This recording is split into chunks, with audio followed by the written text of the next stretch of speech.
हिजो भदौ 10 गते हाम्रो देशको लागि चाहिँ एउटा कालो दिनै बनेर आएको रहेछ। कति घरविहीन हुनुभयो, कतिको त परिवारै खस्यो नि त। अहिले चाहिँ पानी घटेर यतिको भएको छ। यो पुरै जति नै बालुवाहरू देखिरहनु भएको छ नि, यो पुरै पानी नै पानी थियो कि हिजो चाहिँ, आज चाहिँ घटेर यतिको भएको छ। हाम्रो चाहिँ तलको अन्डरग्राउन्डको ठाउँमा चाहिँ पानी पस्यो कि, एउटा भाइ बस्नुहुन्थ्यो रुममा। भन्दा अगाडि नै खबर पाएर चाहिँ हामीले सामानहरू चाहिँ सार्न भ्यायौँ। अरू बेलामा रातभरि पानी पर्थ्यो अनि पुरै खोला बढेको थियो होइन।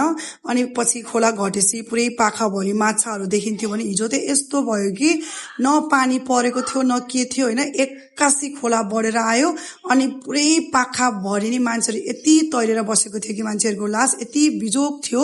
कतिजना त चिन्न सक्ने अवस्थामा हुनुहुन्थ्यो भने कतिजना त छेद विच्छेद थियो कि।